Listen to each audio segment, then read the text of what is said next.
gostaria de dar boas-vindas a todos, né, a todos que estão aqui conosco, que estão tirando um pouco do seu tempo aí, do seu sábado. Aqui em Manaus é feriado, é o aniversário de Manaus, né?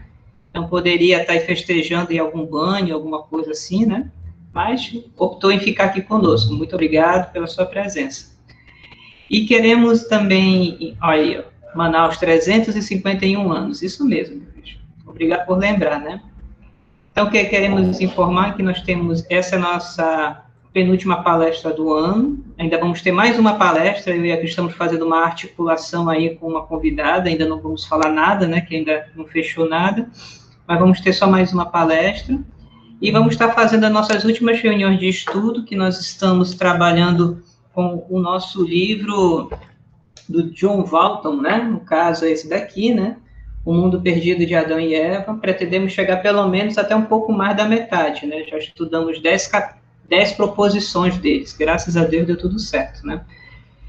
E também que nós tivemos a uma reunião presencial na semana passada, e nessa reunião presencial foi muito positivo, que nós fizemos uma espécie de relatório do que foi feito ao decorrer do ano, e também propomos de fazer uma iniciativa, de fazer uma atividade de estudo, pensando fazer pesquisa e extensão para o ano que vem.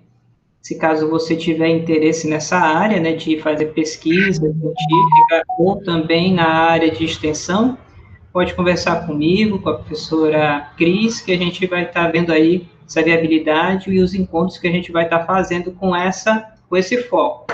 Agora, lógico, isso é para quem se interessa, quem gosta somente do estudo, está aqui conosco, não tem essa necessidade, vai ser somente uma atividade paralela que está vinculada ao nosso grupo, né?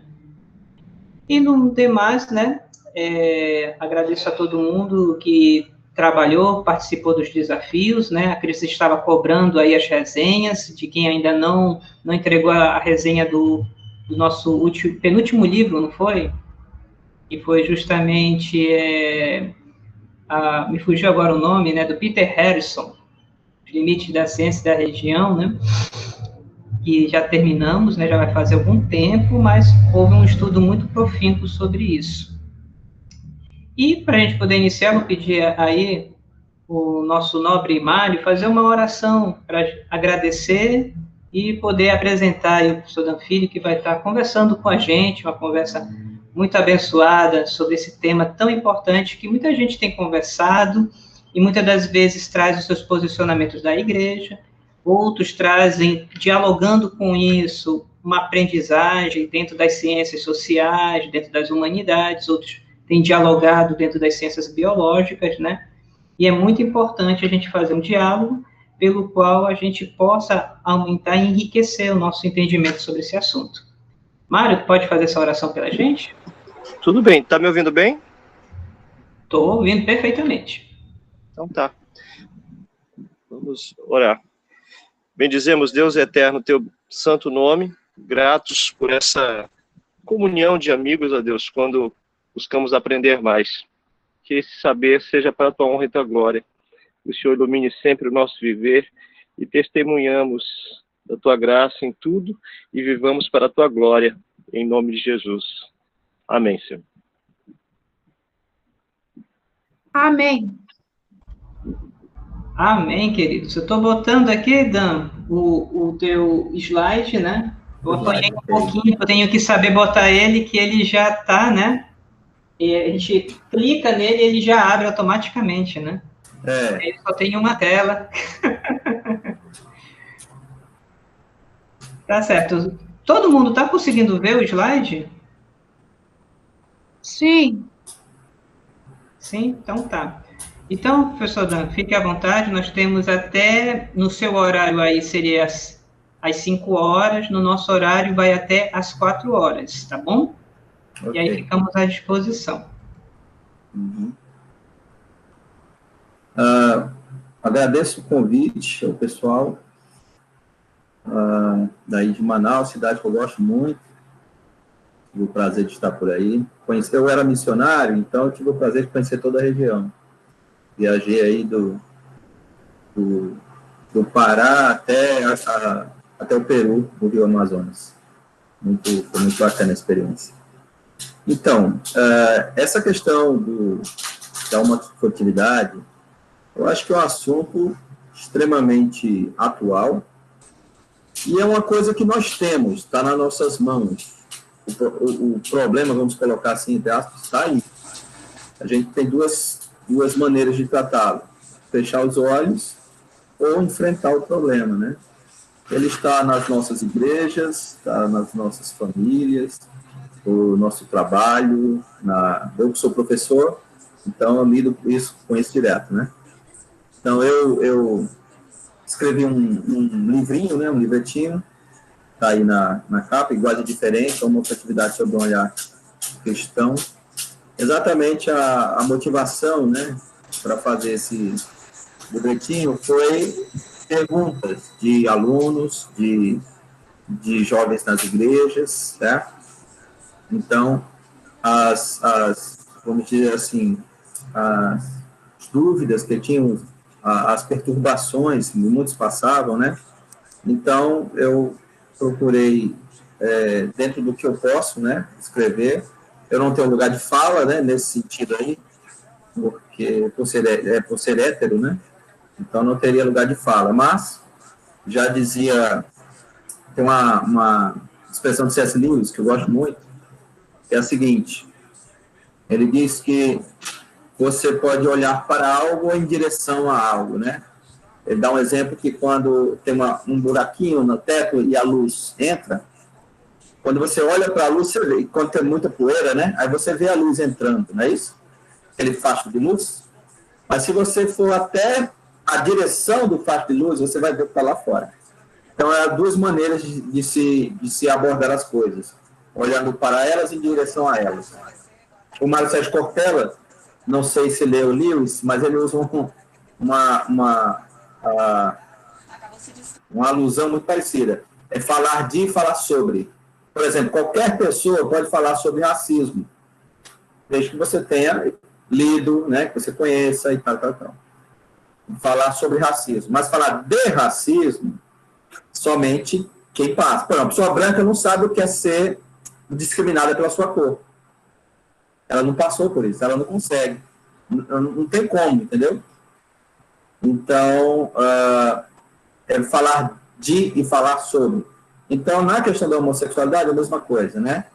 Quem é hétero, ele pode falar sobre, mas não falar de, ou seja, ele não pode usar a sua experiência como ponto de partida. Então, o que eu usei aí foram a experiência de outras pessoas, foram os anseios, as perguntas, foram os estudos e as leituras, né?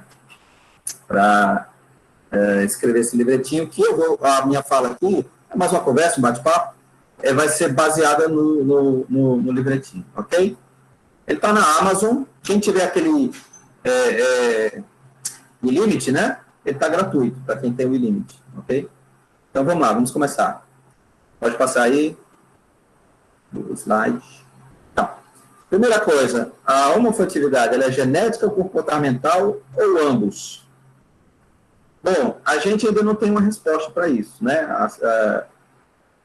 Os biólogos, os antropólogos, né? Os geneticistas ainda não conseguem dar uma resposta fechada. Olha, é isso. O problema é esse, né? Ou a origem é essa, né? A gente não sabe. Então, a gente não sabe, então não adianta, penso eu, a gente ficar gastando muito tempo em tentar descobrir a origem, se é um comportamento, se é genético, eu acho, ou se é ambos. Eu acho que a gente tem que enfrentar a realidade. A realidade está aí, então tá bom. Se é genético ou comportamental, ou ambos, não vai fazer diferença. A realidade não vai mudar, não é? Então, nós temos que enfrentar a realidade do jeito que ela está aí.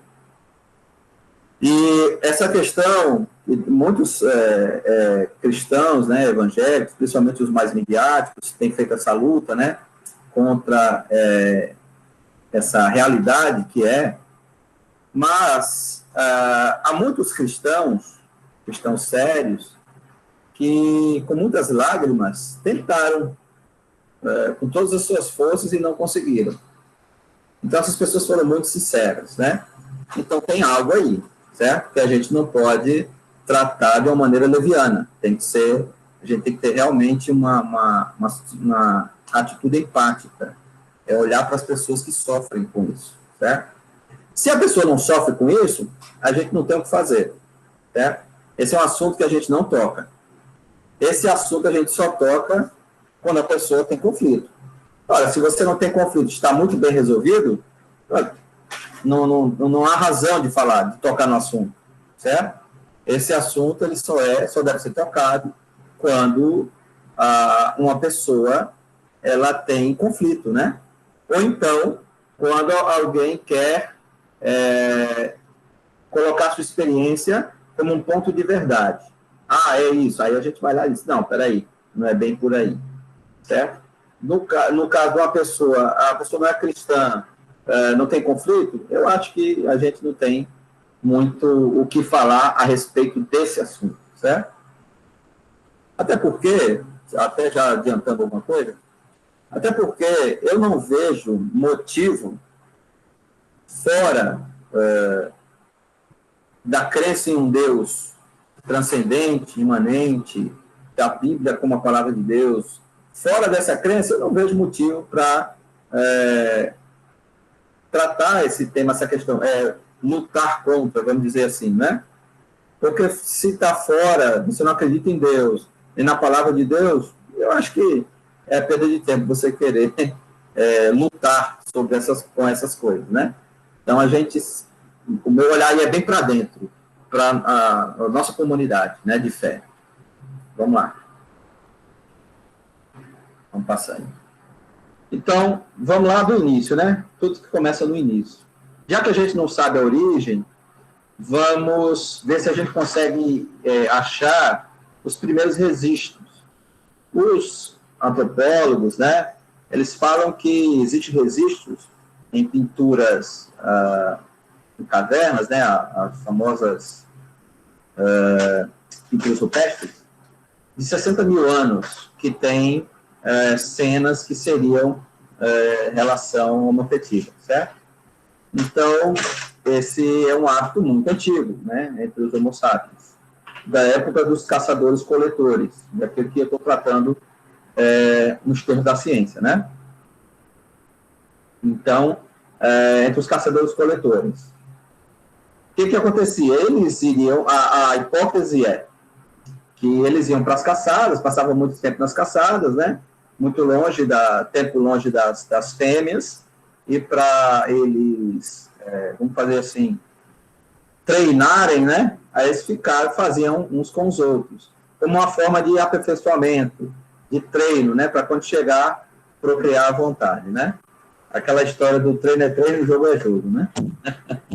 Isso é uma hipótese muito louca, não tem como ser provada, mas ela é bem plausível, certo? Então, se começou com isso, ele tinha alguma vantagem evolutiva, certo? Porque fazia com que a pessoa procriasse mais.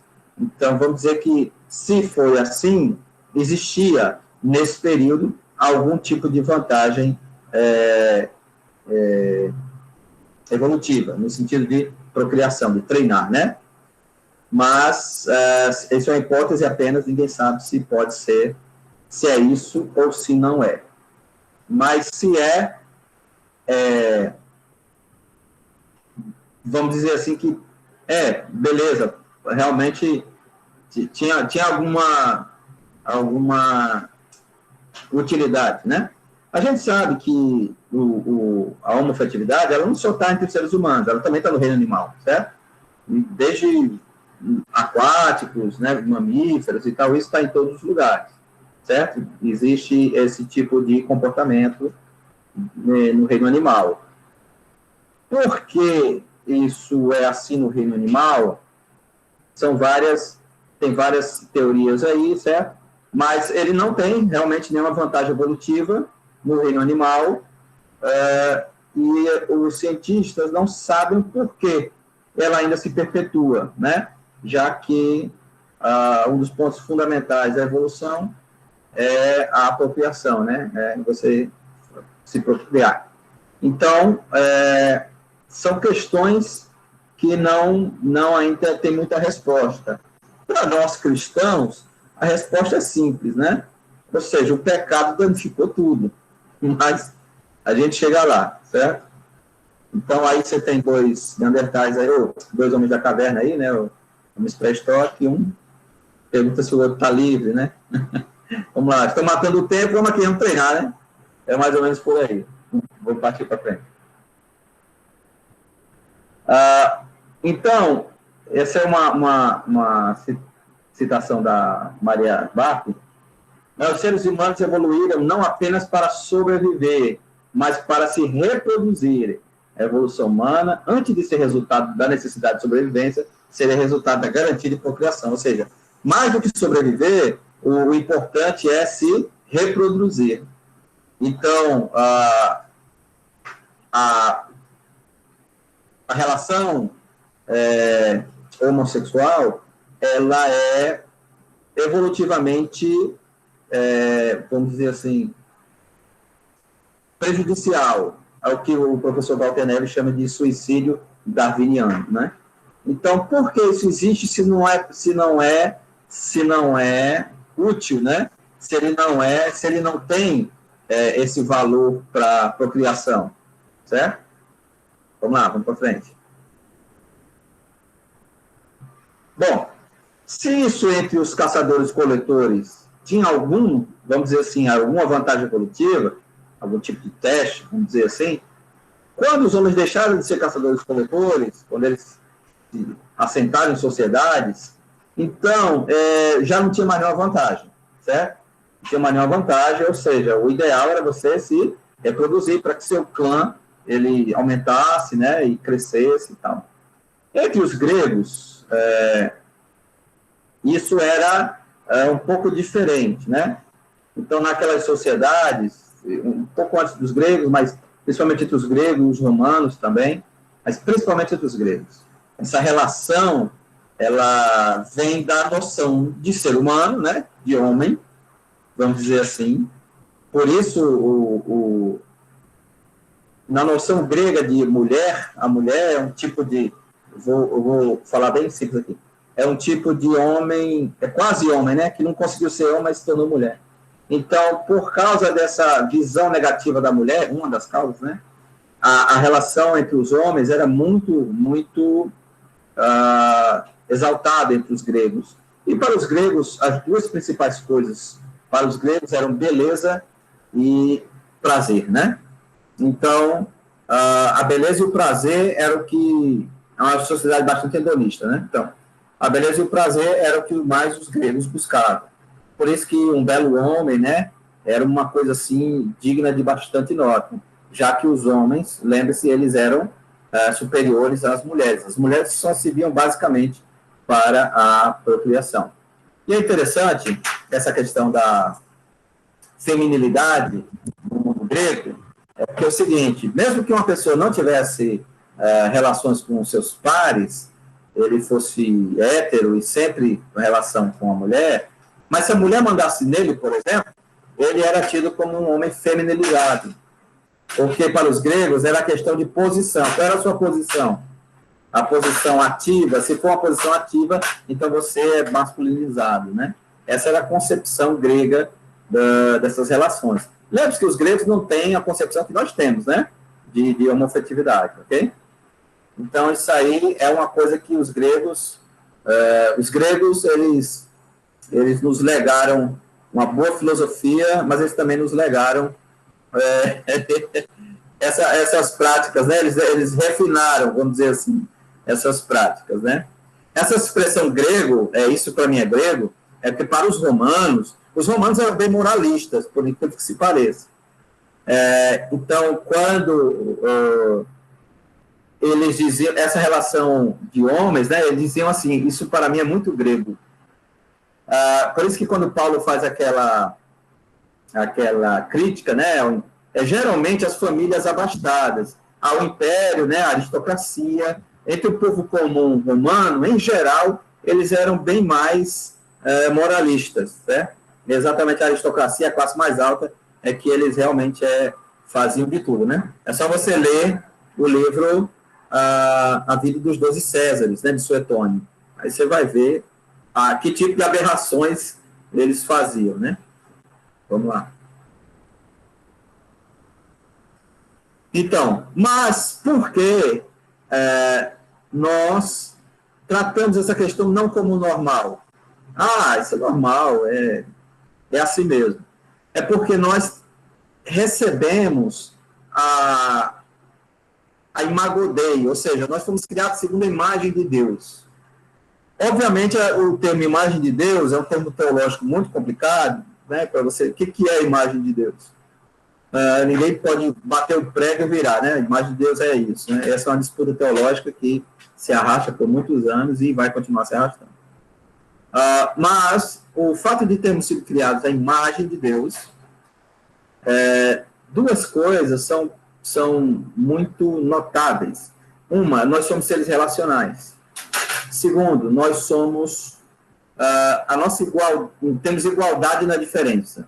Nós somos todos seres humanos e a nossa procriação, por exemplo, que é a nossa expansão, o nosso transbordar de vida, ele é feito nos diferentes, homem e mulher, né? E parece que essas coisas trazem a imagem da Trindade, que são iguais na diferença, né? É um só Deus, que subsiste em 3 pessoas divinas, né? O Pai, o Filho e o Espírito Santo. Então, essa unidade na diversidade parece que se espelha, né? Isso está espelhado na relação humana, né? De homem e mulher, essa igualdade na diversidade. Então, quando Deus une uma só carne, né? Quando vocês são uma só carne, essa união é entre os diferentes, ou seja, a unidade entre os diferentes. Então, isso a gente recebeu da criação, né? O modo como Deus criou. Por isso que eu disse no início, se você não acredita que Deus criou e tal, essa discussão não vai ser inócua, certo? Então, eu acho que não vale a pena você entrar nessa se a pessoa não perguntar, se a pessoa não pedir, se ela não tiver afim, né, de ouvir. Então, nós fomos criados à imagem de Deus, e como imagem de Deus, imagem e semelhança, né, de Deus. Então, nós trazemos em nós essa imagem e semelhança, e como é que a gente perpetua, vamos dizer, a gente espalha essa imagem? É através da relação, através da união dos diferentes. A imagem de Deus vai se perpetuando, né? Por isso que nós estamos aqui, já milhares de anos depois, os nossos primeiros representantes, né? Então, nós somos frutos. Nós recebemos a imagem de Deus através da união dos diferentes, né? Vamos lá. Então, essa igualdade da diferença é exatamente o que traz o que faz perpetuar a imagem de Deus. E Deus quis assim, né? Deus fez isso dessa forma. Ele quis que a nossa união, ela fosse uma forma de expandir. Por isso que quando lá no Gênesis fala que ele estava no jardim, ele diz para habitar toda a terra. Lembre-se que ele não colocou eles no jardim como uma forma de separação, pelo contrário. É como se fosse daquele espaço sagrado, eles deviam se expandir para toda a terra. Como eles faziam isso? Através da união dos diferentes, né? Jesus, em Mateus 19, vai falar isso. Viste como foi desde o princípio? Homem e mulher os criou, né? O termo em grego aí, em Gênesis 19, e o termo hebraico lá em Mateus 19, e o termo hebraico lá em Gênesis é macho e fêmea, certo? Então, Deus criou macho e fêmea, ou seja, dois gêneros bem diferentes. Não quero aqui entrar na discussão de sexo, gênero e sexualidade, né? Mas deixa essa discussão para outro momento. Então, nós somos os iguais na diferença. Deus nos fez assim. Vamos lá.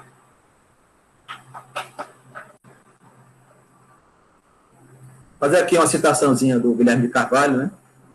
Sobre o homo sentimentalis, né, que ele fala. O homo sentimentalis de Ela Ilus, né, que é aquela pesquisadora israelense, e com Narciso acorrentado de Lipovetsky, é um indivíduo avesso a desafios morais e absolutamente ocupado com seu próprio bem-estar, para o qual tradições, regras sociais e mesmo qualquer alegada ordem objetiva de bens seria um obstáculo. Ele é um eu revolucionário em conflito com quaisquer leis ou limites externos. Ou seja, esse homo sentimentalis, que é o homem moderno, né, ele é o homem dos sentimentos, ou seja, eu sinto, logo existo, né, seria a maneira deles viverem. Então, qualquer ordem objetiva externa é um obstáculo, é um tipo de repreensão, é um tipo de invasão da felicidade deles, do hiperbem deles, né? Essa busca pelo hiperbem é fazer com que o que ele sente, fazer viver o que ele sente. E para isso, ele não pode, ele não aceita, né, nenhuma estrutura de fora. Mas isso é falso em si mesmo, porque essa questão o gênero fluido, quem nunca escutou isso, né? Eu até já ouvi uma pessoa dizer isso, não, meu gênero é fluido. Eu não sei o que é isso, né? Gênero fluido. Se você não parte de um padrão, homem e mulher, você não pode desfazer o padrão. Você diz, esse padrão não existe. Bom, se você não tem um padrão, como é que você vai dizer que a outra coisa existe? Não é verdade? A gente só sabe que existe escuridão e luz porque existe ambos. Como já dizia C.S. Lewis, se a gente vivesse num mundo que não tivesse luz, a gente não sabia que luz existia. E a palavra luz não existia no nosso vocabulário. Ou seja, a gente só pode ter algum tipo de discussão de gênero e sexualidade porque a gente tem um padrão. Se não tivesse um padrão, essa discussão não existiria, né? Isso é bem lógico, mas embora as pessoas não atentam muito para isso. O que as pessoas dizem muito você deve viver do jeito que você quiser. Sempre que a pessoa me diz isso, eu pergunto, você tem certeza do jeito que a pessoa quiser mesmo? Aí já vem, não, mas desde que, tá vendo? Esse negócio é uma falácia bem interessante. No fim das contas, você pode viver do jeito que você quiser, mas se você sentar na cadeira da pessoa, ela vai dizer que você não foi legal com ela, né? Vamos lá. Essa aqui é do Michel Foucault. Foucault falou isso aqui em outro contexto, aqueles 3 livros, né, dele sobre a sexualidade. Para quem quer se aprofundar no tema, vale a pena ler, certo? Foucault. Então, o Foucault diz o seguinte, o homossexual do século XIX torna-se uma personagem, um passado, uma história, uma infância, um caráter, uma forma de vida. Nada daquilo que ele é, no fim das contas, escapa à sua sexualidade. O sodomita era um reincidente, agora o homossexual é uma espécie. Ou seja, o que o Foucault está dizendo aqui? Na época que existia a expressão sodomita, que os mais jovens acho que nem entendem mais essa expressão, sodomita vem daquele termo bíblico, né, da Sodoma e Gomorra, e que um dos pecados, um dos principais pecados de Sodoma era os pecados de sexualidade, né? Daí vem o termo sodomita. Então, mas o sodomita, ele era um reincidente, ou seja, uma pessoa que fazia o que era errado, vamos dizer assim. Ela fazia o que era errado. Quando veio o século XIX, veio a definição do homossexual. E esse não é mais uma pessoa que faz coisas erradas, ele é uma espécie. Por isso que o passado, a história, a infância, nada que ele faz escapa a seu gênero, né? Embora Foucault falou isso como uma crítica, isso é exatamente o que acontece.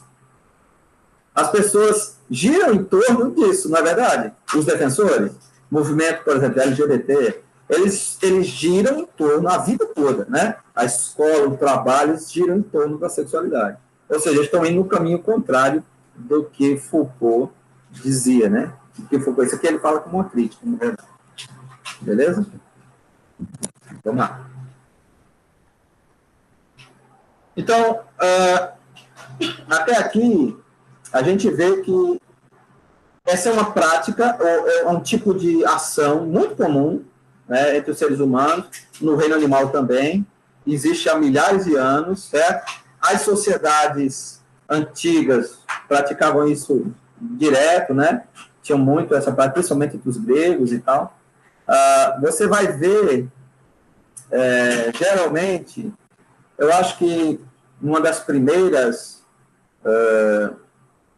nações, vamos dizer assim, povos, a legislar contra esse tipo de prática são os judeus, né? Em Israel existe isso aí, ok?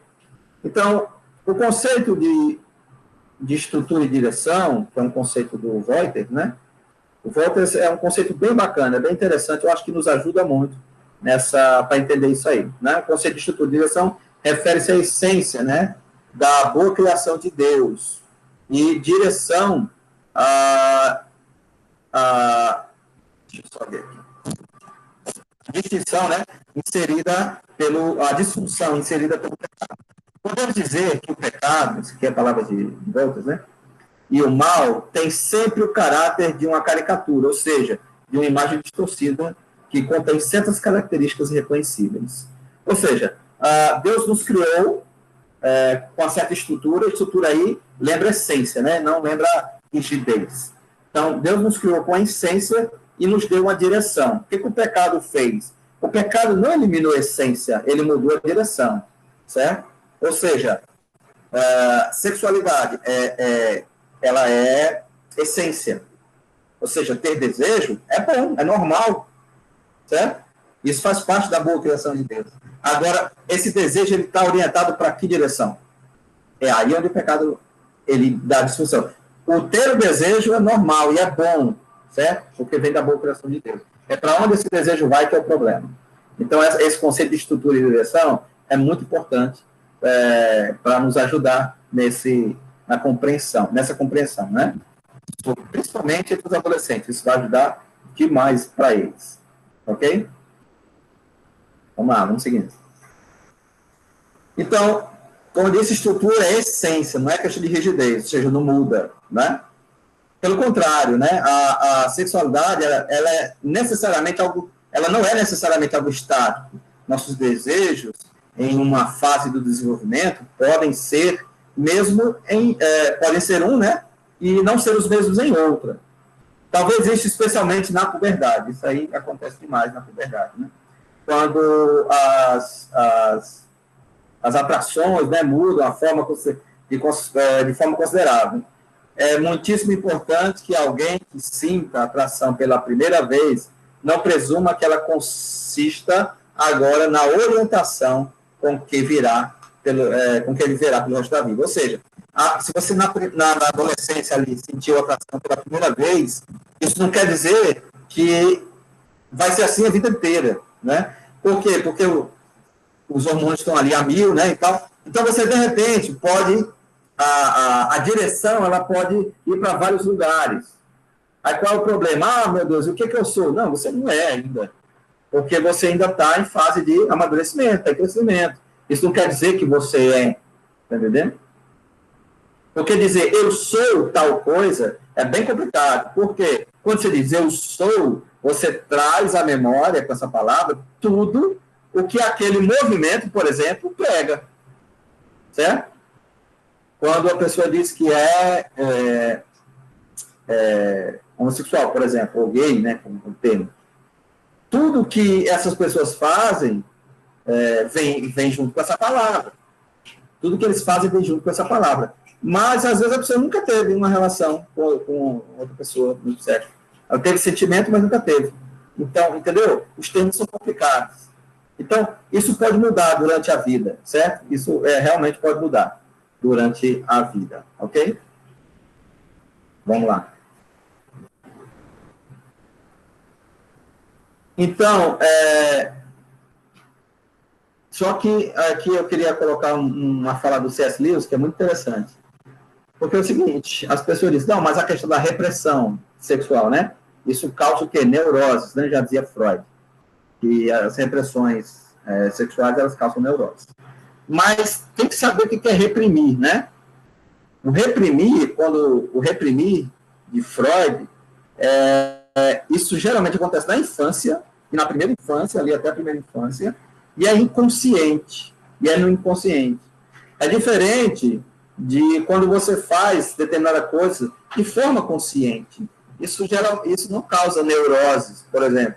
Quando você vai fazer uma dieta, por exemplo, você faz de forma consciente. né? Isso não vai causar, não vai deixar você neurótico. Pelo contrário, isso vai fazer você ter autodomínio, né? E é exatamente o que Lewis vai explicar aqui, né?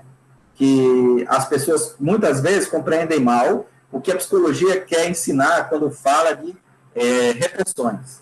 Ela ensina que o sexo reprimido é perigoso, mas, nesse caso, reprimido é um termo técnico, que não significa suprimido, no sentido de negado ou recusado.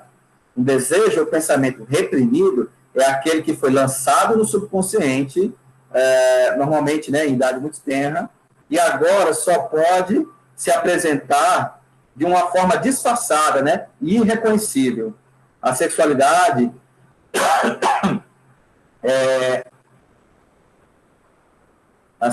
reprimida, né, sem sequer, nem sequer vista, né, assim pelo desejo, pelo paciente. Ou seja, a pessoa que tem repressões, e essas repressões, elas se manifestam geralmente na idade adulta de maneira bem complicada, ele não sabe que aquilo é repressão, certo? É bem diferente. É diferente quando você orienta uma pessoa a um determinado comportamento, por exemplo, um adolescente, e ele faz aquilo conscientemente. Isso não é reprimir, né, a sexualidade. Pelo contrário, vai tornar ele uma pessoa forte e autodeterminada, vamos dizer assim, nesse sentido, né? Vamos lá.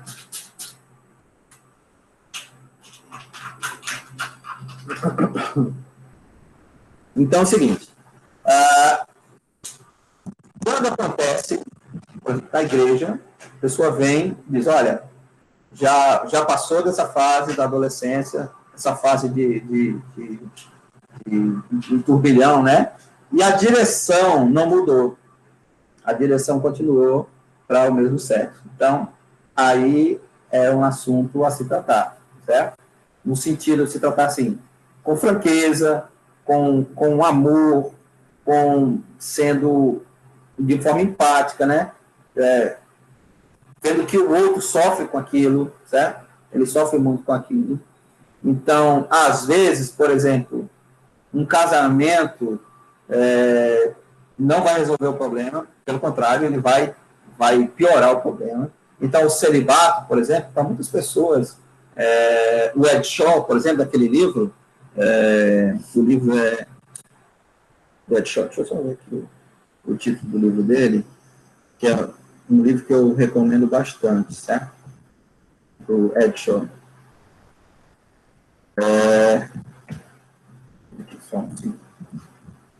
Para recomendar para vocês. A atração por pessoas do mesmo sexo e a igreja, a plausibilidade do celibato, Ed Shaw. O próprio Ed Shaw, ele tem atração, ele não é gay, certo? Ele tem atração, é diferente. Por quê? Porque ele nunca teve relação com a pessoa do mesmo sexo, então ele é gay. Ele tem atração, certo? E se você for ver na Bíblia, sempre o pecado da homofetividade, da relação homofetiva, ele está numa lista, nunca vem sozinho. Ele é sempre uma lista. Mesmo no caso de Sodoma, se você for lá para Ezequiel ou Jeremias, agora eu não lembro direito, ele vai dizer que o principal pecado de Sodoma foi não ajudar o pobre, certo? Na lista, o pecado sexual fica lá no fim. Então, é o seguinte, ele é um pecado, certo? E não pode ser tolerado, certo? Assim como o adultério é um pecado, não pode ser tolerado, certo? E se a pessoa caiu, ela tem que ser restaurada. Esse é o mesmo caso. Ele caiu e, de repente, ele precisa ser restaurado, né? Então, é algo que precisa ser falado abertamente, mas com carinho, com amor, com paciência, com sabedoria, certo? E ver que é uma luta para aquela pessoa, como é uma luta, às vezes, para uma pessoa se manter fiel à esposa, certo? Para uma pessoa que teve problemas no sentido, foi uma pessoa que teve uma criação muito desonesta, então, para ele ser honesto, um esforço muito grande, né? Aqui eu queria colocar uma coisa que Lewis coloca, eu cito muito Lewis porque eu gosto muito dele, né? Que ele coloca que eu acho muito interessante, que é o seguinte: você tem duas pessoas, uma cristã e a outra não cristã. Só que a pessoa não cristã, ela tem um comportamento maravilhoso, né? Pessoa honesta, ela é bondosa, ela todo aquele, ou seja, e ela cresceu numa família estruturada, certo? Teve um nível de educação alto e tal. Então, tudo que ela tem vem da graça comum. Ou seja, nada daquilo é dela. Quando tudo aquilo for retirado, depois da morte, vai restar o que ela é. Certo? Vai restar o que ela é. Já Lewis fala o seguinte: você tem um cara que luta para ser honesto, ele luta porque ele teve uma criação totalmente desregulada, a genética não ajuda, é todo um problema, mas ele crê no Senhor Jesus e ele luta ali todos os dias, diariamente. Então, quando ele faz uma coisa correta, aquilo ali foi o que Deus trabalhou nele. Quando ele perder tudo isso, vai ficar o que Deus trabalhou nele. Então, quando os dois perderem tudo, vai ficar só o que Deus fez realmente no coração dessas pessoas. Então, isso é uma questão muito interessante. A gente não pode rejeitar uma pessoa ou lançá-la fora por causa de determinados hábitos ou comportamentos que ela tem. Né? Isso é uma coisa que durante a vida, mediante a graça, mediante a ajuda, né? Nós somos seres relacionais, então, mediante a ajuda, a gente pode vencer as nossas dificuldades. Né? Então, o celibato é uma forma de se manter firme, né? De se manter firme.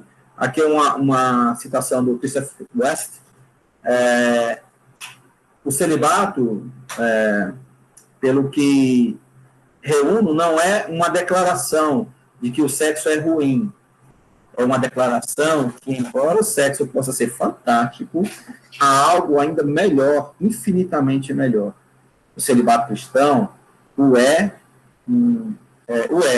Uma arrojada declaração de que o céu é real e de que vale a pena vender todas as coisas para possuí-lo. No futuro, né, de acordo com o que diz a Bíblia, a gente não vai ter mais essa relação, até onde a gente entende, né? Porque nos espera algo melhor. O que é esse algo melhor, eu não sei, certo? Assim como uma criança não sabe as coisas boas da vida adulta. É por isso que ela quer... meu filho, por exemplo, pequeno, 6 anos, ele disse que só ia para o céu, só queria ir para o céu se for até nosso boneco dele. Então, porque para ele, os bonecos são muito importantes, né? Que ele gosta, então ele brinca e tal, meu filho é autista. Aí, então, mas porque ele não tem noção do que é a vida adulta, certo? É a mesma coisa para a gente não tem noção do que é a vida no porvir, certo? A gente tem alguma ideia, assim, vaga, mas noção verdadeira a gente não tem. Então, a gente tem que confiar mesmo, né? No que a palavra diz. Então, uma das formas é o celibato, uma pessoa não enfrentar um casamento infeliz, mas para isso ela precisa de muita ajuda, né? Lembre-se que Jesus disse que se alguém deixasse pai, mãe, família e tal, ele ganharia nesse tempo 100 vezes mais. Como é que a pessoa ganha nesse tempo 6 vezes mais? Que as mães da igreja são mães dele, os filhos da igreja são filhos dele, né? Os pais da igreja são pais dele. E assim, a gente ganha muitas famílias, né?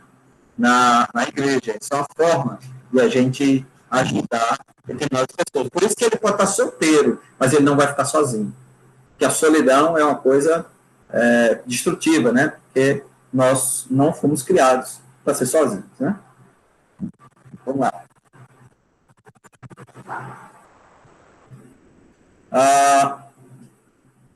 Essa é uma citação que tem no finalzinho desse meu livreto, né? Nós, seres humanos, criados à imagem de Deus, à imagem e semelhança de Deus, fomos feitos a coroa da sua criação. No entanto, por causa da entrada do pecado no mundo, a boa criação de Deus foi danificada, ainda que a essência da boa criação, né, ainda pode ser reconhecida. Mas graças a Deus que em Jesus, ou Cristo, a imagem de Deus em nós é restaurada e será plenamente consumada quando sua promessa se cumprir. nós que vivemos pela fé e não pelo que vemos, somos encorajados pela esperança do que seremos, enquanto estamos sendo, pouco a pouco, renovados pelo bom Espírito de Deus. Nossas inclinações sexuais desreguladas passarão, mas o amor que experimentamos em Jesus permanecerá para sempre. Então, nós não podemos colocar nossos olhos, né? Nós não devemos, para a nossa saúde do corpo e da alma, nós não podemos colocar os nossos olhos fixos naquilo que a gente vê, e sim naquilo que a gente não vê. Porque o que a gente vê, em geral, são nossas falhas, né? A gente vê demais. Então, para uma pessoa que tem atração no mundo hétero, uma pessoa que é homo, que tem essa atração, né, homo, ela sofre muito, certo? A gente não tem ideia desse sofrimento, certo? Então, e uma pessoa sincera, que ama Deus, que quer fazer as coisas. Então, a gente realmente precisa... a nossa reação, a maneira de tocar esse assunto é mais nessa... Eu faço mais ênfase que a gente trate dessa maneira de amor, de acolhimento, de compreensão, certo? A igreja não pode ficar fora desse assunto, certo? E o que os movimentos que falam contra a igreja falam, não pode ser verdade, certo? Isso eles não podem fazer isso, porque nós fomos ensinados a amar os nossos inimigos, quanto mais a pessoas que nos são queridas, mas que, por algum motivo que a gente não sabe, tem uma atração que vai em desacordo com aquilo que a imagem de Deus nela foi impressa, né? Aquilo que foi impresso nela pela imagem de Deus. Ou seja, a estrutura está ali, a direção é que saiu para o lado errado. Ok? Então, baseado nisso, a gente tem que ter essa atitude de acolhimento. Eu acho que não ajuda esse embate. Dizer, olha, aqui, isso é biológico, então, ou então isso é comportamental, tem que tomar um remédio tal, ou é isso, não adianta. Eu acho que isso é uma discussão que a gente pode fazer pesquisas, mas a nossa principal postura é como acolher as pessoas, certo? Como tratar isso de uma forma bíblica, honesta, certo? Com verdade, mas com amor também, né? Com verdade, com amor. A gente, em nenhum momento aqui, a gente fez concessão. A gente não faz concessão, certo? Mas a gente trata a questão do jeito que ela é, certo? Do jeito que ela é. Eu acho que uma pessoa assim, ela pode se sentir à vontade entre nós, né? Ela pode se sentir amada, ela vê que ela tem uma dificuldade, que outras pessoas têm outras. Essa dificuldade não torna ela uma espécie, como diz lá Foucault.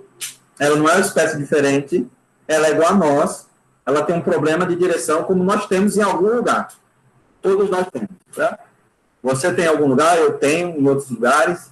Então, todos nós, depois do pecado, viemos com defeito. Agora, a questão é, às vezes o seu defeito é mais visto que os outros. E como hoje a proposta que tem fora parece mais atraente que a proposta da igreja, a gente pode perder muito, a gente está perdendo muita gente, né? Gente que cresceu comigo na igreja e tal, hoje abandonou completamente a fé, né? Abandonou a igreja, depois abandonou a fé, por causa dessa questão da sexualidade, certo? Porque não houve, naquele tempo, essa conversa franca, essa busca verdadeira, entender como o ser humano é estruturado. A nossa antropologia cristã é muito importante, que a partir de como entendemos o homem que a gente trata todas as coisas, né? Então, entender o homem como imagem e semelhança de Deus, certo? Como alguém que foi criado, foi feito, né? Dentro da boa criação de Deus, mas que com o pecado as coisas foram saindo dos trilhos, né? Mas a essência da boa criação de Deus ainda está lá. Ou seja, o pecado ele faz uma caricatura daquilo que é bom, né? Veja só, eu gosto de um exemplo que o Lewis fala, que é o seguinte. por exemplo, um estuprador. Estuprar é errado, não é verdade? É muito errado, na verdade. Mas, se você for ver bem, o que ele está à busca é de prazer. Ou seja, o prazer é uma coisa boa, mas ele está na busca pelo prazer da forma errada. Qual era a forma correta? Era encontrar uma pessoa, né, gostar dela, casar com ela, seria assim, essa era a forma correta.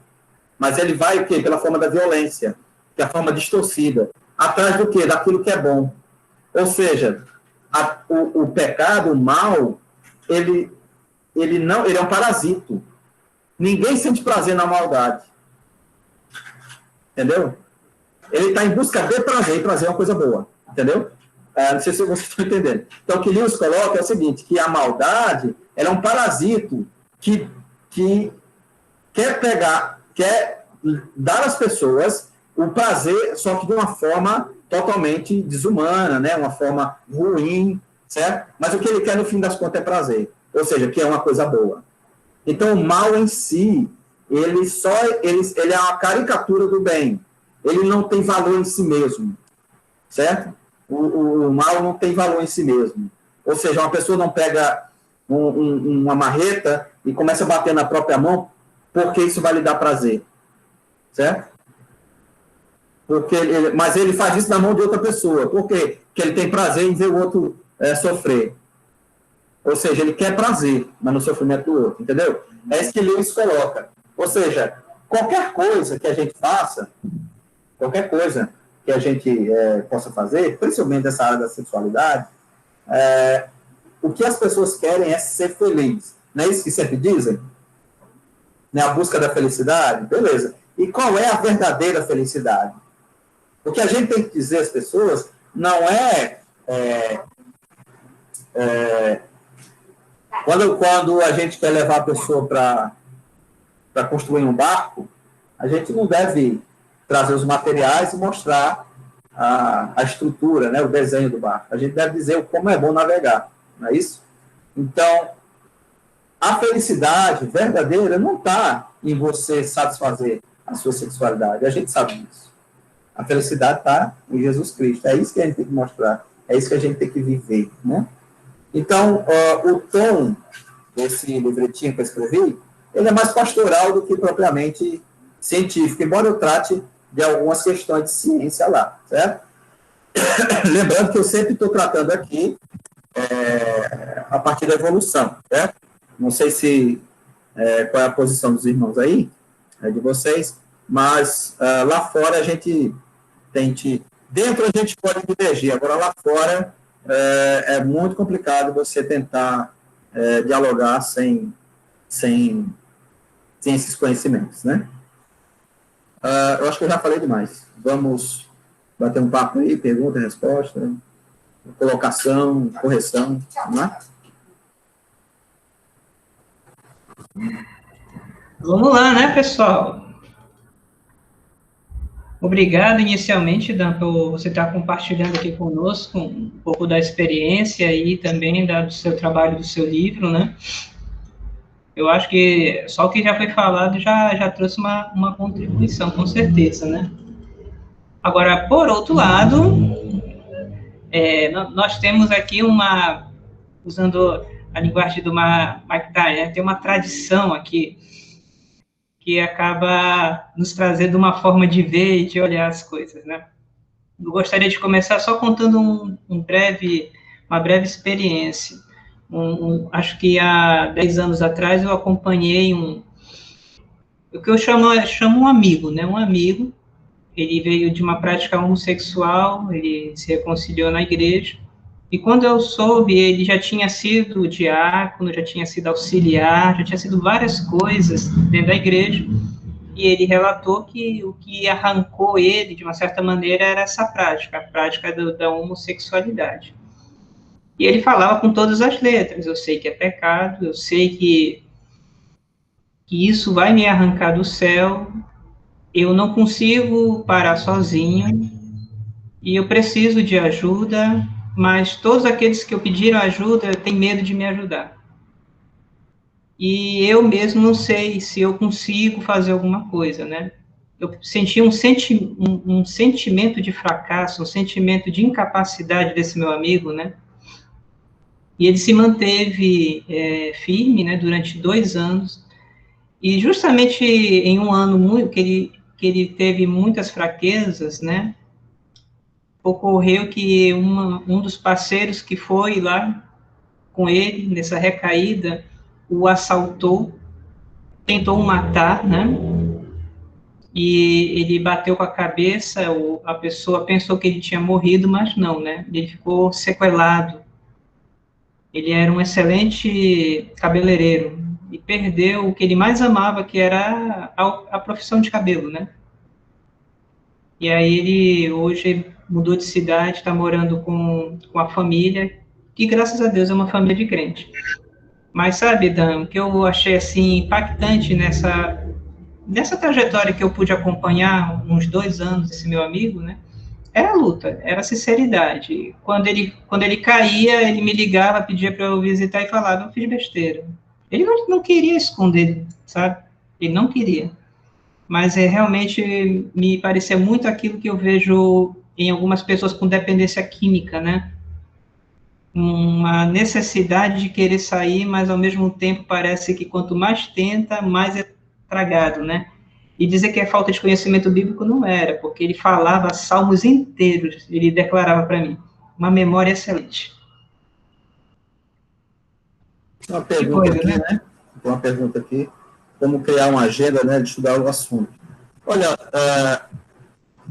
na minha igreja, por exemplo, eu comecei com a minha classe, né? Eu tenho uma classe na EBD, só com universitários e pré-universitários, né? Então, lá a gente começou. Porque esse assunto é importante entre os jovens, é muito importante entre eles, né? Entre os adultos também, claro, é óbvio. Mas entre os adultos, a gente tem que tratar com mais parcimônia, né? Principalmente os idosos na igreja. A gente tem que ir assim, pisando em ovo, não é fácil, não. E a gente tem que entender que eles são de outro mundo. É o conflito de gerações, né?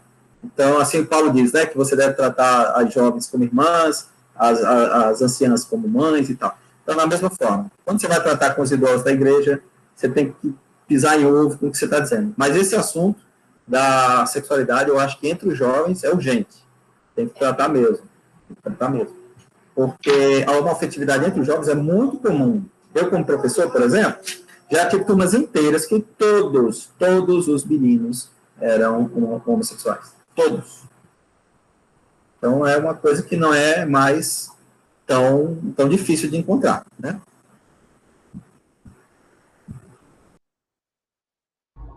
Eu quero Pessoal, falar, vamos abrir para perguntas.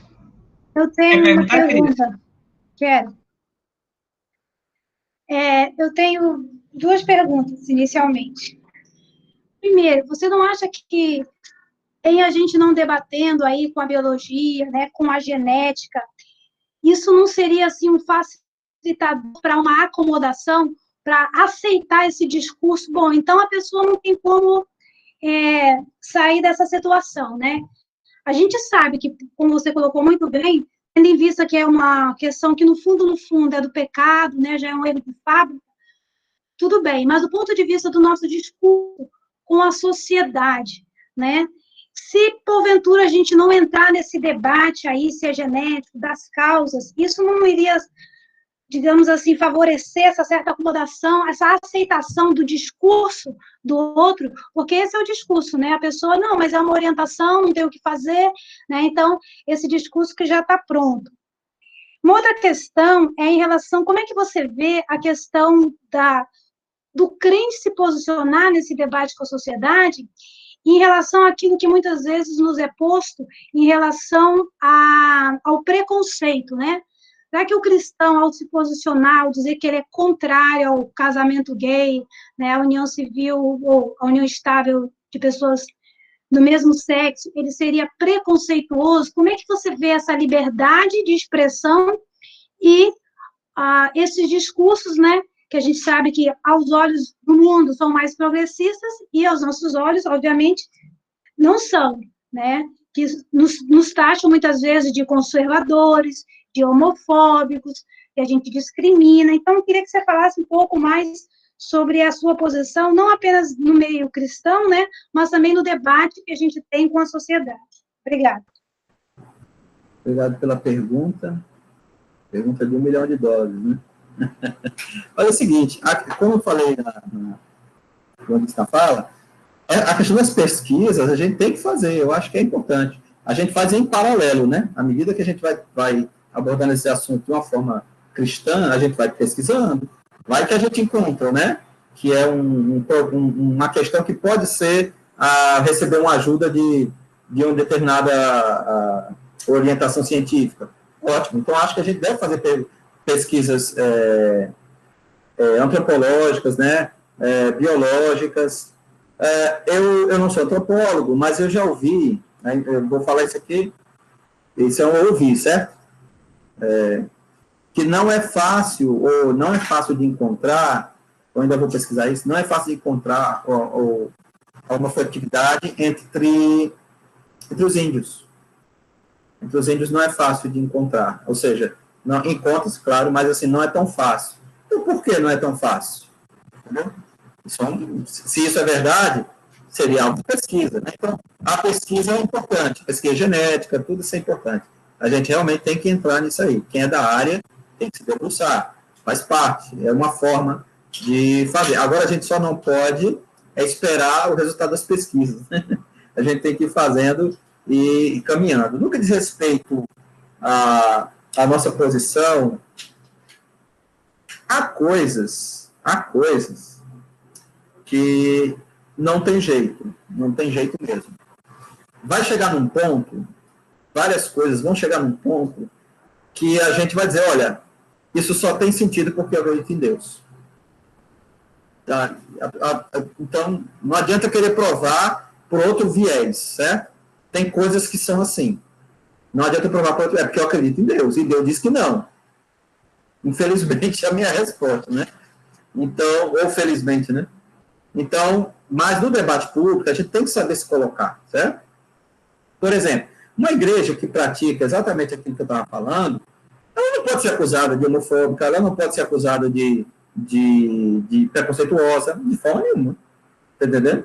Porque as pessoas que têm esse tipo de relação lá, que não é aceita a prática do pecado, elas são muito bem acolhidas, né?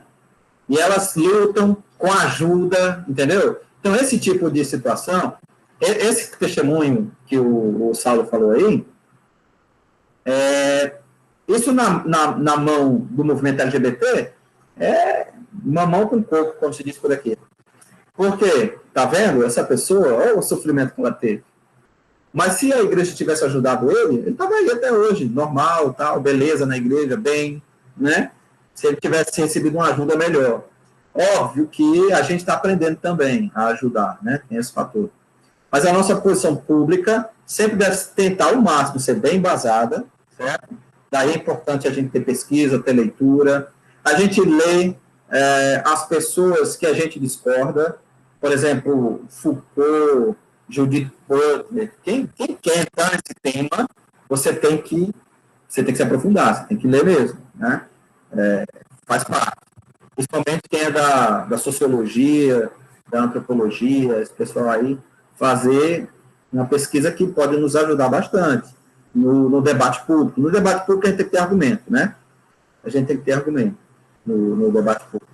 Então, se a gente tiver esses argumentos, beleza. Mas, em última instância, é porque a gente... é por causa da nossa crença religiosa, que é um direito nosso, né? Nós temos esse direito mediante até a Constituição brasileira. É a liberdade de crença, né? Eu não posso ser julgado por causa da minha liberdade de crença. Mas o máximo que a gente puder ter de argumento é ótimo. Agora, tem casos que não tem jeito. Tipo, a existência de Deus, a gente não vai provar. Aí, se a pessoa parte do pressuposto que Deus não existe, é a crença dela, né? A crença dela é que Deus não existe. Então, às vezes, tem certos pontos que a gente não vai ter para onde escapar mesmo, não. É só a questão da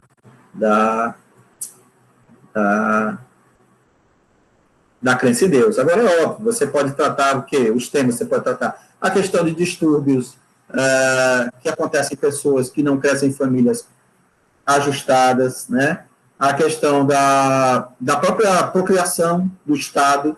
Como é que o Estado vai se manter se você não tem prole, né? A prole para manutenção do Estado. Todas essas questões aí podem ser colocadas, né? Então, por isso que na Constituição, casamento é homem e mulher, e eu concordo com isso. Porque se não gera prole para o Estado, pode ser casamento. Como é que o Estado vai se perpetuar? Entendeu? Então, esse é um argumento. Mas lá no fim do coração mesmo é porque o mundo, né, ele, como diz no Salmo 2, ele se soltou das amarras, quer se soltar das amarras, né? Por quê? Porque ele se sente preso. Porque numa passeata LGBT, você tem uma pessoa vestida de Jesus, como se fosse Jesus, numa cruz e tal. É porque ele quer se soltar das amarras. E o Salmo 2 diz que Deus se ri disso. Se não fosse importante, eles não faziam. Não é verdade? Só para contribuir, Cris, as pesquisas na área de ciências biológicas têm a genética e a epigenética. Eu botei aqui a mensagem no lado, né? Não tem nenhum resultado conclusivo que geneticamente ou epigeneticamente haja, por exemplo, um conjunto de genes que determine que a pessoa ela vai adotar uma conduta homoafetiva, por exemplo. O que percebe-se é que existe uma influência genética e epigenética, tal qual também uma influência ambiental, né? Então, ambas são importantes para uma conduta, chamaria assim, né, de conduta homoafetiva, nesse sentido biológico, né? Entendendo que ele não vai dar um sentido substancialista para isso, né? Mas, por exemplo, quem defende que existe um gene que coloque, que force a pessoa, oprima a pessoa a ser isso ou aquilo, não existe, não. Caíram, né? Eram teses da década de 80, mas isso tudo foi caindo com as pesquisas. Inclusive, o movimento LGBT, ele não quer nem ouvir falar em determinismo. Uhum. É isso mesmo. Pessoal, vamos aí perguntar, ainda temos tempo, hein? Mas, alguma... Haroldo? Eu gostaria de tentar. Por favor. Tudo bem? Boa tarde, Dan. Boa tarde. Bom, a primeira vez, é um prazer tendo essa aula, né, sobre o assunto. Gostei. E eu queria, não sei se fazer uma pergunta, às vezes a gente faz algumas afirmações disfarçadas de pergunta só para dar a sua opinião, né? Eu vou tentar não fazer isso. Fica à vontade. Então, mas você também... Bom, deixa eu te dizer, eu penso, tá, que, como muita gente, a homossexualidade vem aumentando, parece, né, que vem aumentando, né? Não sei se antes dava para a gente fazer as contas, porque tinha muito mais gente enrustido, né? E agora nem tanto, mas parece que vem aumentando por causa que também vem aumentando um afastamento de Deus, um afastamento, tá certo, de verdades, né? Então, o relativismo está ficando tão famoso que já se tem um termo próprio para isso, né? Politicamente correto, né? Onde o que é importante é você ser politicamente correto. Então, se alguém resolve ter essa conduta, certo? Então, eu não posso interferir, claro, na vida dele. E hoje, todos os países do primeiro mundo, especialmente, tendem a ter essa postura, né? Tendem a ter essa postura. E principalmente quando é encaminhado pelo primeiro mundo, aí é que o terceiro mundo admira mais ainda, né? Então, esse afastamento de Deus por várias vias, né? Por várias vias, vai assim, matando toda a espécie de verdade absoluta que tem. Aliás, essa é uma palavra muito forte e rejeitada, né? E rejeitada no mundo hoje em dia, principalmente nas universidades, vai assim, abandonando toda espécie de verdade absoluta, e com isso, certo, vai se criando uma nova mentalidade aonde se permite, certo, várias coisas. Ninguém que assume isso gosta de injustiça, né?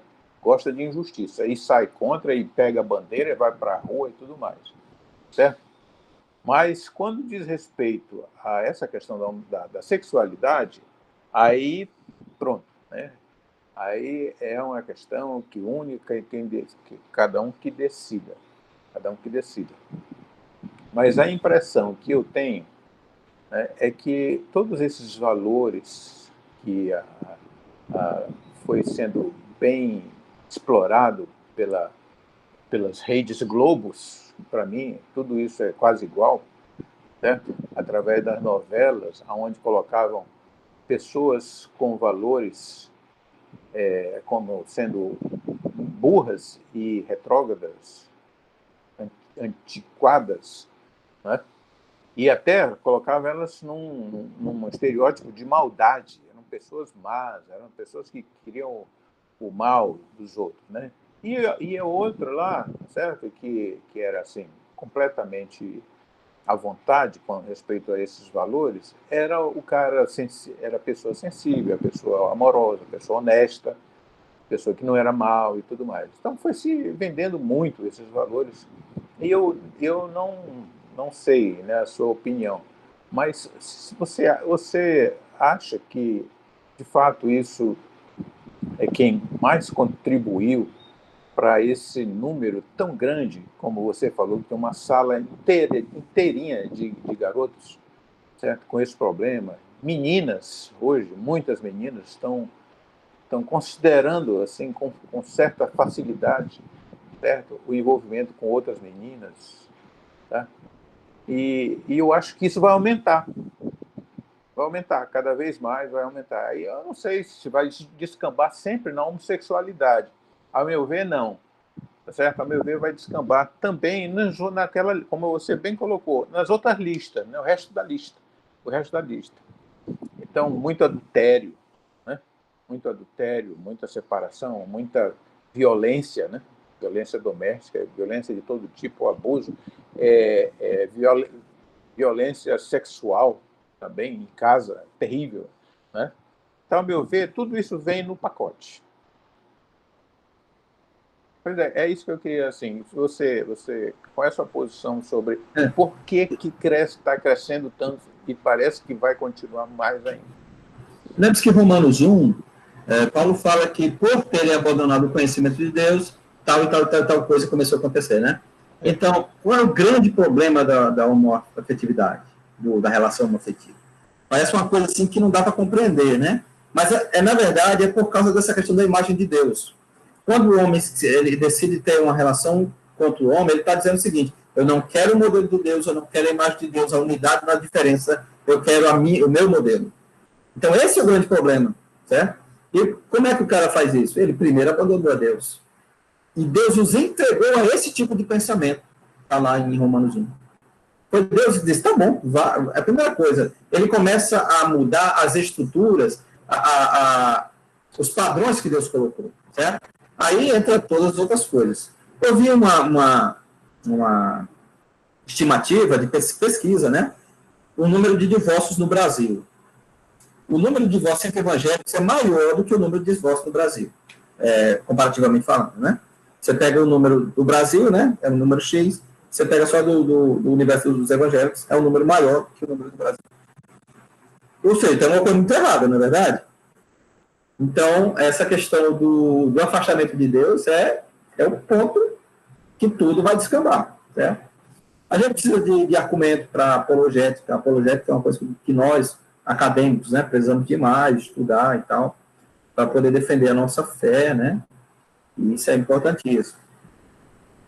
Então, mas tem certas coisas, essa eu acho que, na questão da sexualidade, eu acho que essa é fundamental. Se você não parte do princípio de imagem de Deus, fica complicado, certo? Fica complicado. O que mais você pode fazer é que, historicamente, as sociedades humanas, elas não, vamos dizer assim, exaltavam a união, não a prática, mas a união homoafetiva, questão de casamento, né? Nem entre os romanos, nem entre os gregos, nada disso. Eles tinham muito essa prática, agora eles não faziam isso como um casamento, para eles não era casamento, entendeu? Então, nesse sentido, a gente pode fazer esse tipo de defesa histórica. Mas, no fim das contas, é pelo abandono da relação com Deus, é que o resto vai descambando, certo? E aí a gente pode também ter um outro problema, que é o obscurantismo, né? Essa questão aí que você falou é muito interessante, das novelas. Ninguém leu Foucault. Você vai na rua e leu Foucault. Quantas pessoas leram Judith Butler? Né? A maioria de nós não leu. Quem não é das humanas não leu, né? Então, como é que as pessoas sabem disso? Antes da questão da homoafetividade, era a questão do adultério, né? Muito antes. Lembra que a mulher sempre era megera, a mulher ruim, aí a amante era a mulher boa, ela era compreensiva, né? Era sempre assim. Ou seja, como é que as pessoas sabem disso? Através da cultura. E onde é que os cristãos estão errando muito? Que eles estão longe da cultura. Certo? Os cristãos fazem cultura de gueto. Mas como um cristão cineasta que fez um bom filme, certo? Um cristão que escreveu um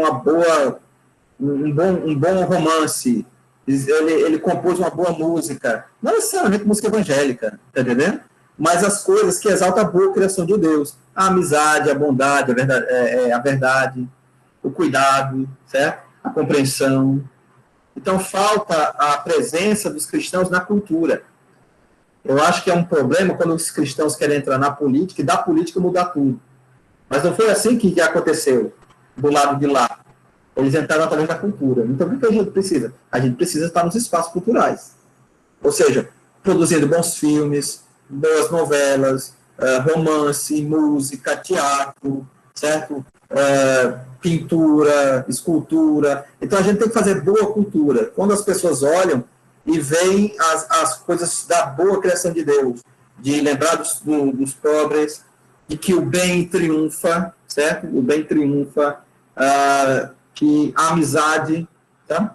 Qual foi o cristão que você ouviu que fala uma música sobre amizade, né? Roberto Carlos fez uma, mas você fala uma música sobre a amizade, sobre a justiça nas transações comerciais, né? Então, qual foi o último cristão que escreveu uma música fazendo uma crítica à posição negativa a respeito dos refugiados, entendeu? Então, a gente precisa estar nos espaços culturais, porque as pessoas aprendem assim, certo? É só os acadêmicos que leem textos acadêmicos. As pessoas não leem texto acadêmico. As pessoas assistem novela, assistem filme, cantam música, é assim que elas aprendem. Então, como é que a gente vai trazer valores cristãos para a sociedade? A gente fazendo, ocupando nossos espaços em nossos espaços culturais, né? Eu estou tentando fazer a minha parte, por exemplo, eu escrevi um romance, tá com a editora, e é um romance comum, um romance, tá? Mas ali tem o quê? Você vai ver questão de perseverança, de respeito aos idosos, entendeu? Então, essas questões estão lá. Então, é assim que as pessoas precisam aprender. Eu acho, essa é a minha opinião, eu acho que esse é o caminho da cultura. A gente pode fazer os melhores argumentos na academia, e eu acho que a gente tem que fazer, a gente tem que travar debates acadêmicos, mas a gente precisa também trazer para o grande público, e o grande público é através da cultura. Dan, aqui tem uma pergunta da Scarlett. Eu vou ler aqui, Scarlett, mas se você quiser fazer você mesmo, fique à vontade. Fala assim: professor, vi uma matéria afirmando que o cérebro de uma pessoa trans é como o do sexo que idealizado por ela, e não o do corpo. O senhor leu algo sobre o assunto?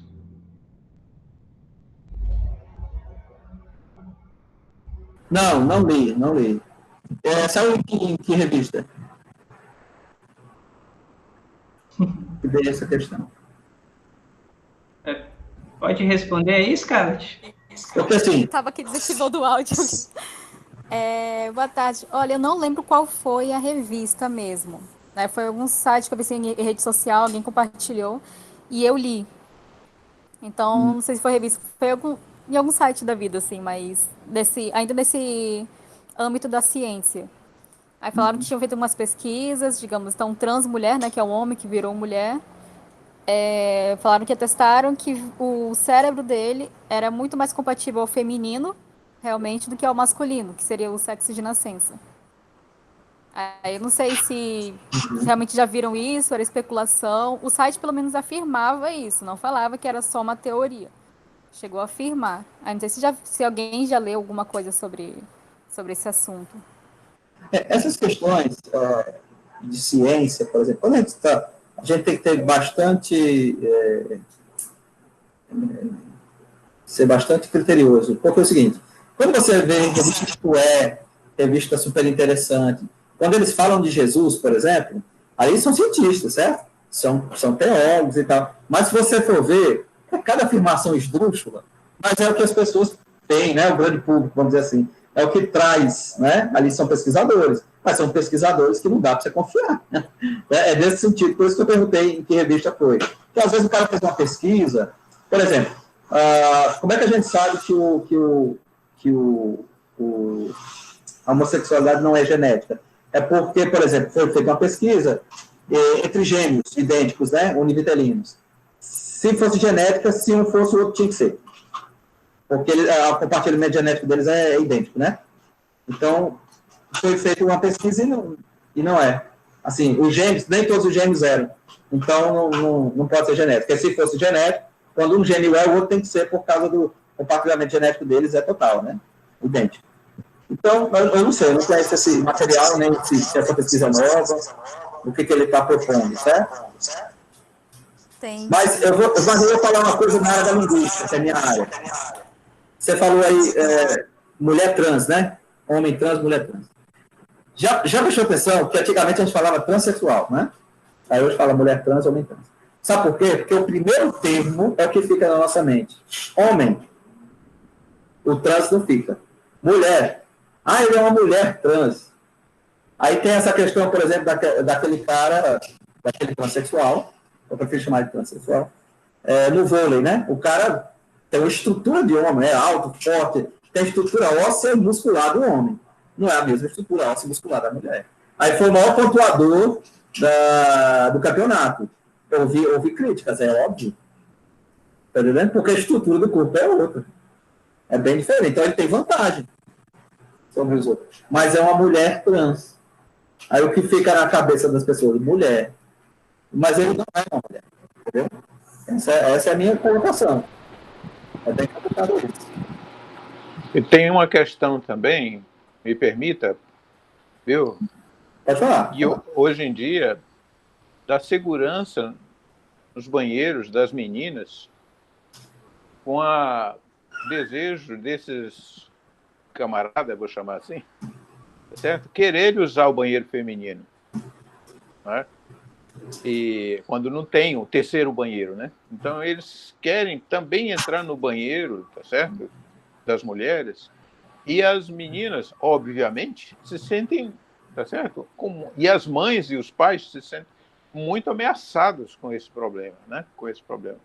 Então isso aí tá criando tem um desdobramento enorme de problemas, né? Por causa disso. Exato. E tem uma pergunta aí, né? Foi Scarlett, né? Scarlett, obrigado pela pergunta, pela colocação. Eu não vi, mas eu vou procurar. Eu estou procurando aqui também no Google para ver se eu acho qual foi a matéria, para deixar aqui para vocês. Até mesmo, Dan e Scarlett, tem coisas assim que a gente vê, a neurociência, ela meio que explodiu na década de 90 para cá muito, né? A gente tem muita pesquisa recente. Só que tem um pequeno porém, muita pesquisa, quando sai um resultado, tem pessoas que trabalham um pouco com engajamento cultural de algumas coisas.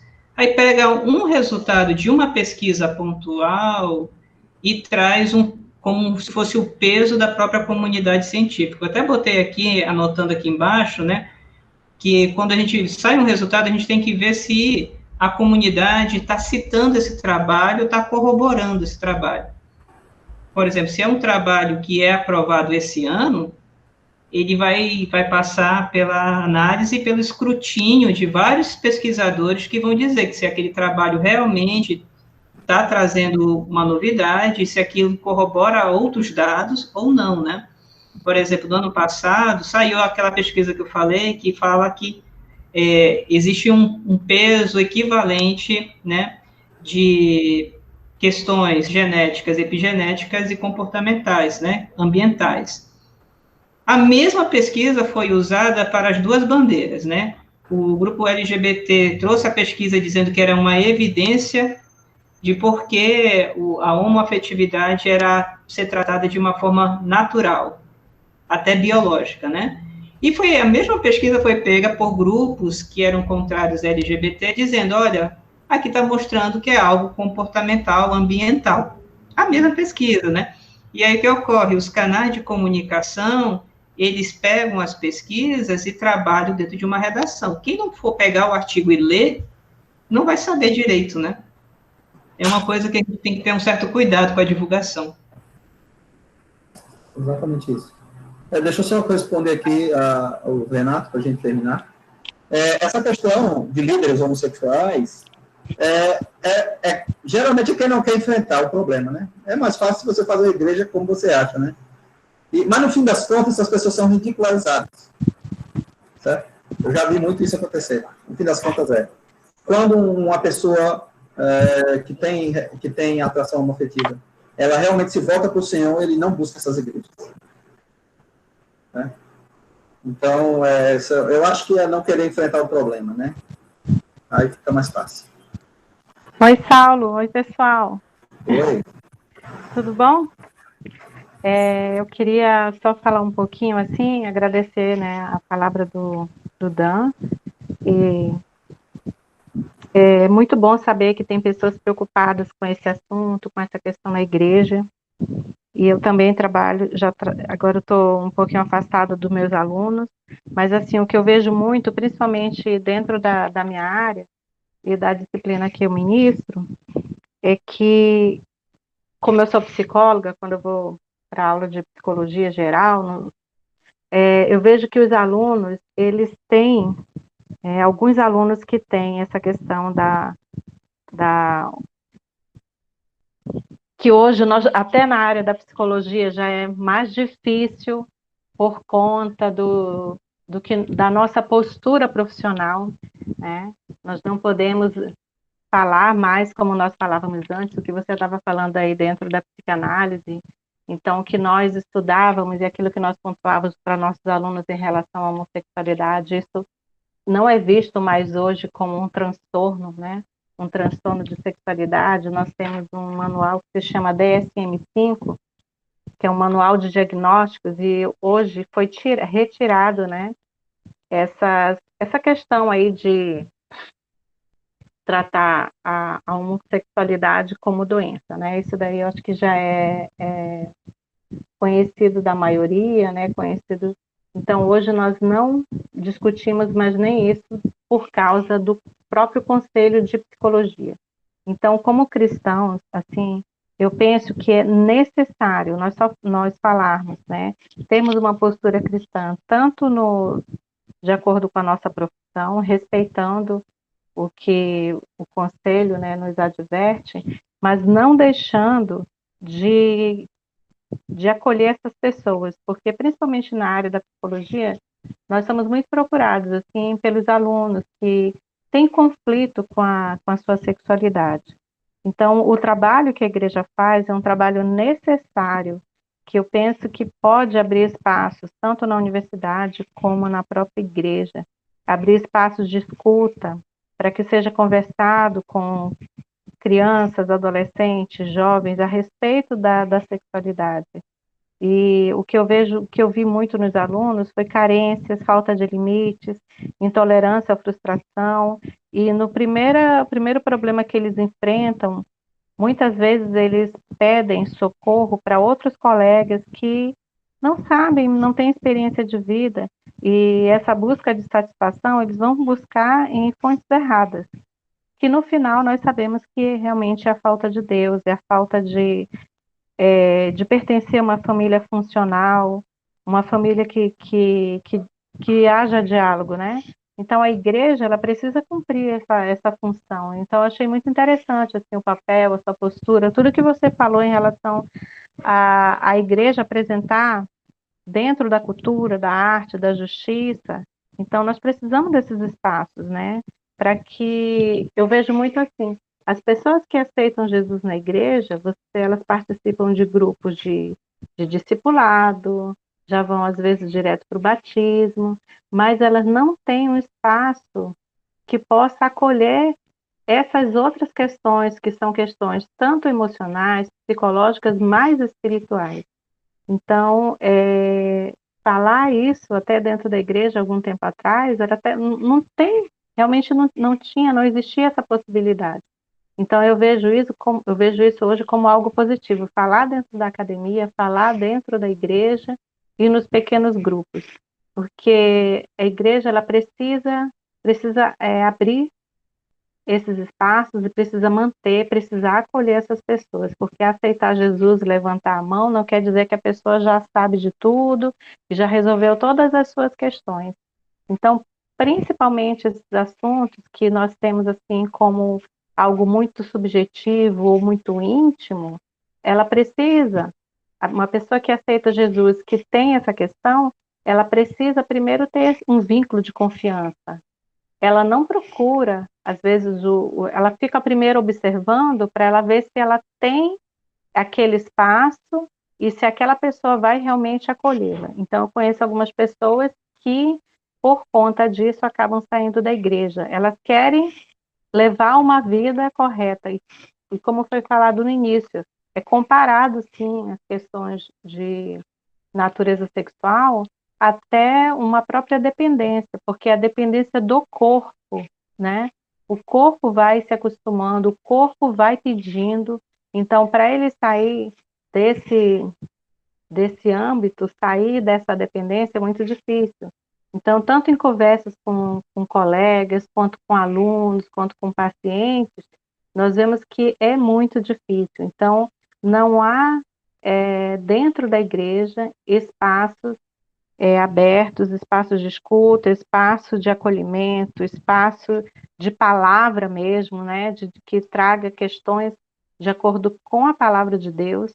E muitas vezes é só taxado como pecado, mas e aí? O que pode ser feito? Né?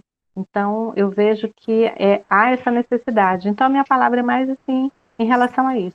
Que nós não precisamos ser todos psicólogos para você ouvir, mas você precisa ter interesse realmente. Se você não sabe como ajudar, você pode encaminhar essa pessoa. Hoje, muitas pessoas têm procurado profissionais cristãos, então nós precisamos também ter mais pessoas que possam discutir, que possam trabalhar essas questões, tanto profissionalmente como espiritualmente.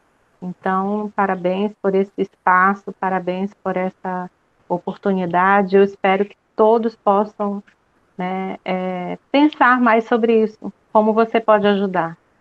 Né? Eu vou deixar uma situação, um problema para vocês pensarem aí e depois responderem. Imagina que um casal, dois homens, né, no caso, só que um deles fez a cirurgia de mudança de sexo e tal, estão casados há 10 anos, o cara já fez cirurgia de mudança de sexo, aquele negócio tal, encontrou Jesus. E aí? Pronto, vocês vão pensar nessa situação. É bem complicado.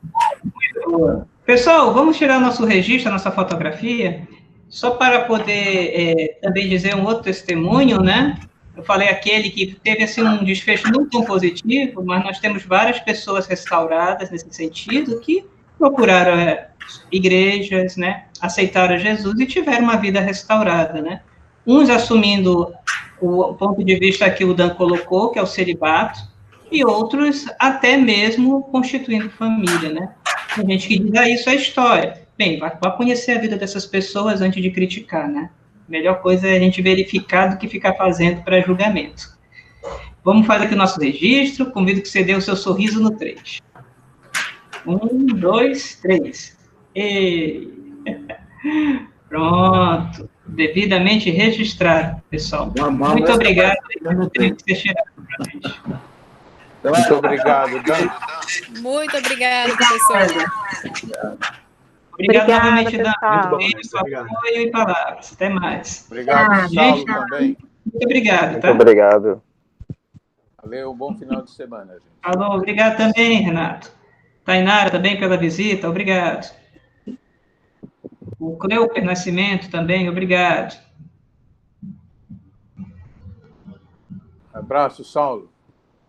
Um abraço. Vou terminar aqui a gravação.